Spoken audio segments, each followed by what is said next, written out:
We're a group of mothers who met online. Our children all have very different illnesses.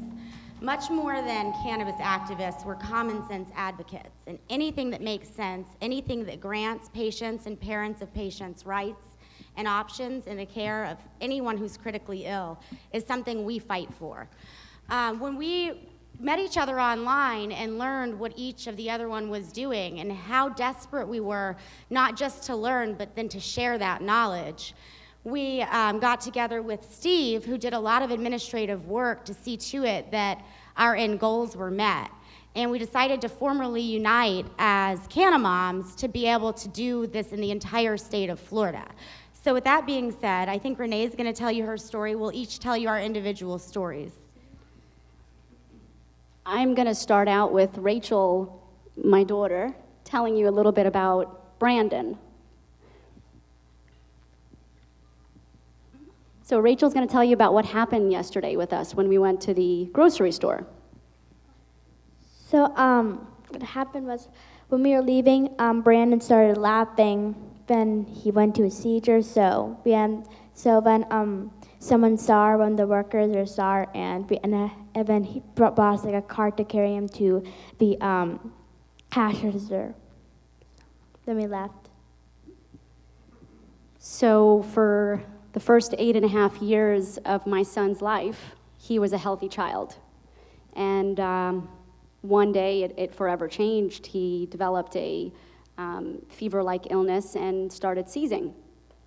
We had been traveling overseas, and we were in a hospital. We were in a German hospital for close to a month and a half, where they had to comatose him. They had to put him in a medically induced coma because he was seizing. His brain was pretty much dying on us, and we had no idea what was going on. So they speculated, and they told us viral encephalitis. They told us whatever it may be.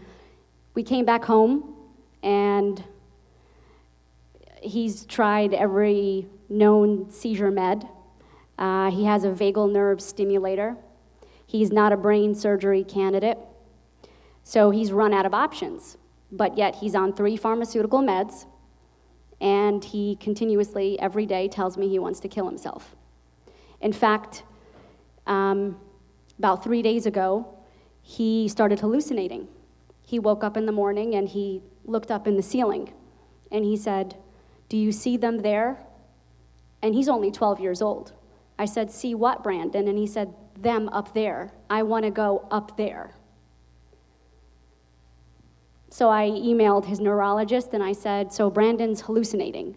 He said, "Well, it's probably from Klonopin, which is a benzodiazepine drug, and it's making him hallucinate, so we need to take him off of it, but you have to be very careful because he could go into status seizures, or he could die."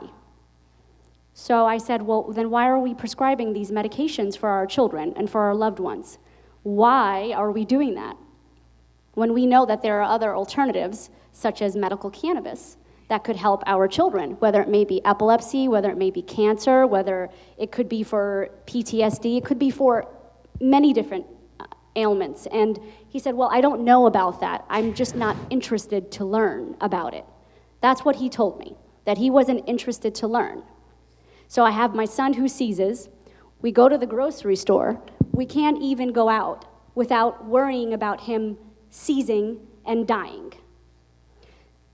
So we're here today, I'm here today, because of my son Brandon, because I promised him that I was going to make everything better.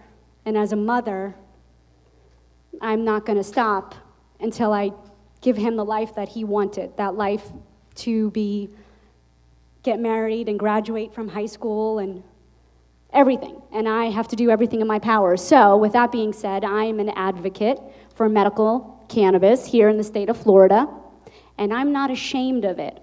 I'm very proud to be an advocate for cannabis.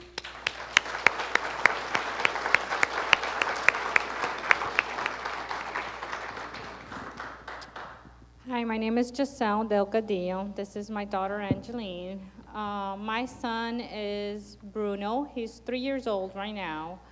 He has Dravet syndrome, and the way that we first the way that I first met Renee was because we went to advocate for Charlotte's Web. We didn't really know that there was more than Charlotte's Web. We became friends there. We got in touch. We started communicating. She started doing interviews. That's how, we met Mariah online. We met Annalise online. And we started finding out there's more out there. It's not just Charlotte's Web. Charlotte's Web would have been ideal for my son just because he has Dravet syndrome. So everybody I meet, they're like, congratulations, medical marijuana passed, your son could get medicated. So I have to educate them and tell them, no, that's one strain. There's more out there. There's more choices. The best example that I always give is, let's say Advil, Tylenol, and Motrin were not legal, and the governor just signed off on Advil. So you're not going to give me any other choices, just Advil. I'm not going to be able to medicate my son with Tylenol or Motrin if he has a fever. So that's the best example I give people that don't really know too much about cannabis. And I tell them there's more out there. My son seizes every day. He easily has 300 seizures a day. My daughter she's known in hospitals. She shouldn't be known in a hospital. She knows the doctors, she knows the nurses. Our life consists of hospitals and medication, and they already told me they don't have any other options for him. The last option we had, he's still on it, but it's not an FDA-approved drug, which is potassium bromide. It's a veterinarian drug. But it's okay to give my son a veterinarian drug, but it's not okay to give him a natural plant. And this is where my whole fight comes, because the side effects I have to look at are for a dog or a cat, not for a human being, which my son, it's a human being. He's not a dog, he's not a cat. So that's how we got together. Our main advocacy is for medical cannabis. My son is not the only one that needs it. There's a lot of patients out there with different syndromes, different diseases. We met little Dahlia, she has cancer. We've met other parents, and we've met other patients. I get questions about Crohn's disease. How can I medicate my friend for Crohn's? There's more out there. It's not just epilepsy, and we need whole plant. And our goal is to educate people why we need whole plant, why we need to make sure they go out there and vote, and to save our kids' lives and to help other people around the world. And especially in Florida, we need to make sure that they go out there and vote yes for common sense advocacy, which is medical marijuana.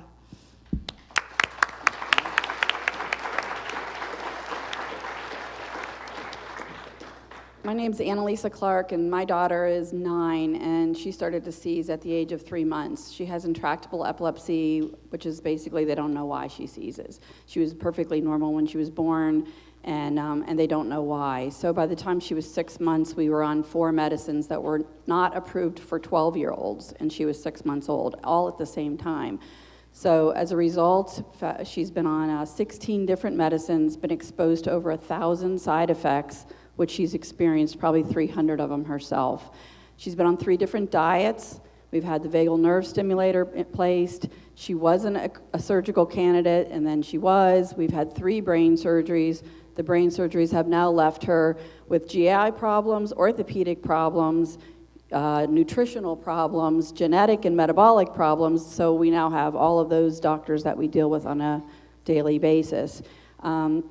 So she's 9, and the only opportunity that we have for her is this. There are no other options for her at this point. We were very fortunate. We've also been to 3 countries for stem cells. Many things we've tried have had some success, but limited success, and nothing has ever really lasted for her. So with us, we actually found out there's a doctrine of medical necessity in the state of Florida. So we work with the doctrine of medical necessity to help other people create awareness about the different strains and about being able to care for their loved ones and treat their loved ones today.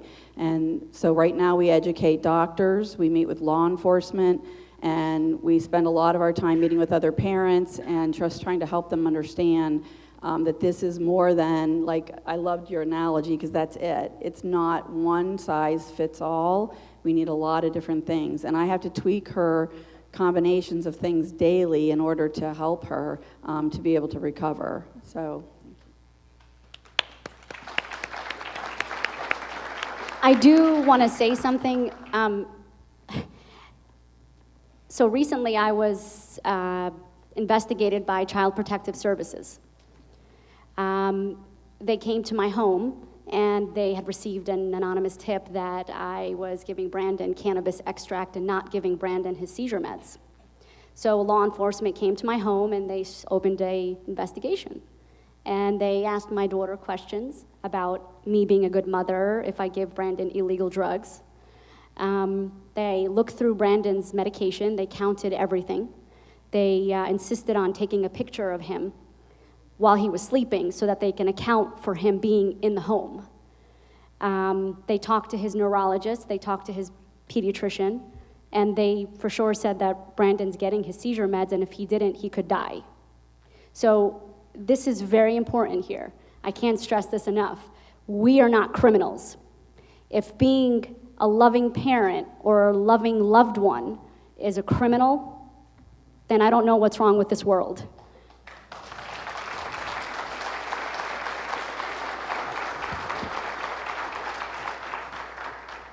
Right, when being a very caring parent trying to save your child makes you a criminal, the laws need to change. We are not criminals and we should not have to be refugees. But I just got back from Colorado. I've been out of the state of Florida for over a year. My name is Mariah and my daughter's name is Dahlia. She's 3 years old now. Last year, she was 2 years old when she was diagnosed in May with a very aggressive form of brain cancer. My world changed in every single way overnight, and I quickly lost everything. She underwent some very dangerous surgeries that they didn't think she would live through, and thank God she did. She was left unable to eat, talk, or walk. Just a month later, I picked up and went to Memphis, Tennessee to seek treatment at St. Jude. They accepted her. She was geared to start chemo. Those were my only options, surgery, chemo, and radiation. And when I asked what would happen if I said no, they said there is no. And the state would take custody of her and put her through chemo anyway. So I had no options. I learned that very quickly in a country that I've always been very proud of. I have no options in the care of my own daughter, and that was very, very disheartening to say the least. Our first week at St. Jude, she stopped breathing. After a very prolonged and difficult resuscitation, by the doctor's account, the most difficult she's ever performed, and a few hours later, they had her intubated, rushed her over to a local hospital for another brain surgery, and this time to install a shunt from her skull to her stomach. I knew that I was going to lose my daughter if these were my only options. I wanted her on a ketogenic diet. St. Jude doesn't allow any kind of dietary restrictions for pediatric oncology patients, so diets were out. I wanted her on every supplement I could get my hands on, but I knew they all had interactions and most of them were dangerous. Graviola, for instance, a lot of people don't know that while there is one form of that plant that does work to kill cancer, it's also neurotoxic. Time and time again, all it came back to was cannabis. And I thought it was some big hippie conspiracy theory. And I really disregarded it. And I looked and I searched and I called 24 hours a day in that hospital. She vomited every hour on the hour. She was literally on her deathbed, and there was nothing I could do to help her. She was on so many medications, but not a single one was helping alleviate her suffering. And I knew I was going to lose my daughter if I did not do something. These doctors and these professionals lose children every day. They learn to live with that. I could not. I started calling outside of the country, and I thought, this is ridiculous. Cannabis extract is non-toxic. You'd have to take more of it in than water. Well, whether or not that was ever true or not, we all know that it's safer than anything else available, right? But it didn't matter to me. Why am I going to advocate for it? If you need it, go up the street. I'm from Tampa, Florida, right? I found out that it killed cancer cells, and I did not believe it. I read study after study, and I literally thought that I had gone insane. I thought, okay, I haven't slept for weeks, for months, my daughter's sick, and I'm seeing what I want to see. All of the studies that I read, because I have a science background, made sense. I didn't talk to cannabis activists. I didn't talk to the cannabis community. I read studies. I wasn't biased. I had no agenda other than to save my daughter's life. But not a single doctor knew what cannabis was and that it helped with cancer. Not a single doctor knew that I spoke to. So I started calling around outside of the country. I finally got a hold of Dr. Meshulam, other scientists and researchers like him, and I knew that cannabis killed cancer cells. Not only that, it differentiates between healthy and unhealthy cells, unlike chemotherapy agents in use in the United States today. It also breaks the blood-brain barrier, which is why GW Pharmaceuticals just patented it for gliomas, which is what my daughter has. Why is a life-saving, non-toxic plant extract not available to save my daughter? Morphine comes from the opium plant. Not only is its only intention to get you high to alleviate pain, it has no other medicinal benefits. Cannabis, by all accounts of every study, is the most medicinal plant on this earth, and it's the only one that I can't get my hands on to try to save my daughter. So while I was in Memphis, I imported some hemp extract because, like vitamin C from an orange is vitamin C from a lemon, 500 milligrams of vitamin C is 500 milligrams of vitamin C. Similarly, CBD, which is the Charlotte's Web bill that just passed, is hemp. That's what it is. By all scientific accounts, high CBD, low THC cannabis plants are hemp, period. I imported this hemp, high CBD, and saw immediate results. She started sleeping. She woke up hungry and thirsty. They immediately stopped the threat for a feeding tube, which was just one more surgery that I knew my daughter would not make it through. That month, she had undergone a second surgery in November for another shunt to be placed in her skull. And while at this hospital, they realized that she had central apnea, wherein her brain doesn't tell her body to keep breathing, and that's why she stopped breathing in the first place. They gave her no pain medicine. She came out of having her skull drilled into and having a device placed in her body at 3 years old with no pain medicine, because every pain medication available in a hospital today is a respiratory suppressant. They are dangerous and they are deadly. Like morphine from the opium plant that I just talked about, fentanyl, which is 100 times stronger than morphine. It makes no sense, and that's why I say we're common sense advocates. This is common sense. When I got St. Jude to agree to let me go home, I agreed to do chemotherapy every single day. I moved to Colorado to gain access to a multitude of different strains. Like these women here were just talking about, we are whole plant advocates for a reason. There are different ailments and every body is different. Every endocannabinoid system in every body is different. And when I went to Colorado, to be quite honest, I felt very bullied. Not only was I fighting for my daughter's life, but I was fighting politicians. I was fighting the world, it felt like. I petitioned the Obama administration, and they continuously took it down. I wrote to politicians constantly. I emailed, I made phone calls, and after I did enough research and realized that this medical necessity doctrine existed in the state of Florida, I finally found some lawyers at the Health Law Services, the ones Annalisa's referencing, that also knew it existed and were fully prepared to back me in the decision to move home so that my 3-year-old, while trying to save her life, I wasn't ruining her quality of life by giving her no interaction, the love and support of her family and friends that is here in Florida. So we came back. We came back and obviously had already decided that we wanted to work together as a unit to try to make sure that for every other parent, they don't let their child suffer for years before they do the research and are educated and aware. Because my greatest regret in all of Dahlia's care is that for me, this was a last resort instead of a first option, because for every other parent going forward, this should be a first and available option. I